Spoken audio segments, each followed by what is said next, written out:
Abraham, because all of the trophies and monuments are promised to those who paddle hard against the current.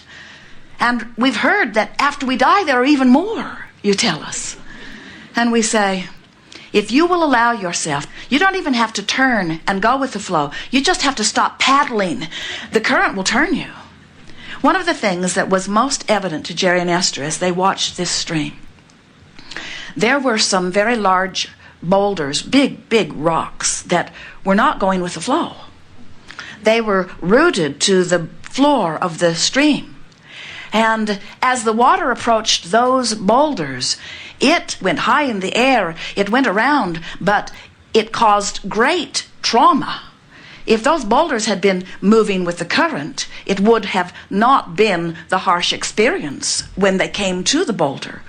The guide in their boat said to them on more than one occasion, we do not want to get ourselves up against one of those rocks, because if you get up against one of those rocks with this fast-moving current, all kinds of things that you do not want to happen. And we say, it's sort of like when you cling to an idea or to an argument or to an intention of being right, and you hold yourself and you don't let yourself go with the current will beat you up. And the reason that we are making such a big point about this is because as we visit with so many of our human friends, we have discovered that many of you have come to believe something that is utterly untrue. Many humans actually believe. You notice it reminds me of when she's talking about the stream. It's almost in the same sense that you remember when we went on the flow rider. Mm-hmm. Yeah, flow rider. You take that surfboard that you were on the flow rider and turn it the opposite way. Right. Can you see the madness it would bring to you if you try to turn that thing around as those jets shooting to you? Yeah. Like it doesn't even make sense. You know what I mean? Like why would you want to go the opposite way? So that's basically what she's referring to. It's just like you getting on that flow rider and then you turn that surfboard the opposite way and all that pressure. Yeah, all that pressure. Yeah. It wouldn't lead well. It wouldn't end up well. Mm-hmm. You know what I mean? So that's basically pretty much like the same thing. That there is a stream that moves toward goodness and that there is a stream that moves toward badness. And if you're not vigilant, you could end up in the wrong stream. And we're wanting you to understand there's only one stream that you're letting yourself flow with or not, and you can tell by the way you feel whether you're letting yourself flow with it or not. And so the feeling that you have that there's something bad happening, that there's some bad force, is you pinned up against a rock with the stream flowing rapidly past you and beating you up. In other words, the only reason anybody ever gets sick is because your life, even before you were in this body, had the energy moving fast. Your life in this body got the stream moving even faster. And for some reason, you're fixated on something that's causing you to not go with the flow, and the stream is beating you up. A car that's going 100 miles an hour and hits a tree, it's a bigger problem than a car that's going 5 miles an hour and hits a tree.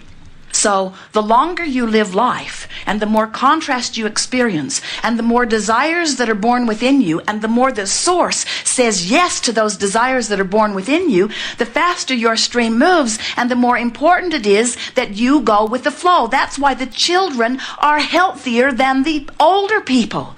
The more you don't go with the flow, the more the stream beats you up. The stream of life is beating me up, you say. Why would a good stream beat me up? Seems like only a bad stream would beat me up. And we say, there's only one stream. There's not a good stream or a bad stream, but when you pin yourself against the rock or you're trying to paddle in resistance to the stream, it takes a toll on your physical body. You never walk into a room and look for a dark switch. You don't expect to flip a switch that makes inky, misty darkness come in and cover up the light. You understand that there is a switch that can resist the light, but there is only a source of well-being. There is only a source of light. But he said at the end with the kids, that's a good example, because like kids, they going with the flow. Because they ain't got no bills, they ain't worried about nothing. They just not worried about nothing. They ain't going going with the flow. There's no resistance there because all they doing is just living life because they don't know anything else. Right. You know, all they know is fun. Right. You know, so they not really, you know, once again, they ain't got to get up and they ain't got to do this and they ain't got to try to provide, and you know, they don't have to worry about any of that. So they just go with the flow. Somebody who has all that, they get more concerned and they got on their mind and how I'm going to pay this and how I'm going to do this. Yeah. So that's what's holding them back. It's just that they got too much going on, too much doubt and fear going on with the older people.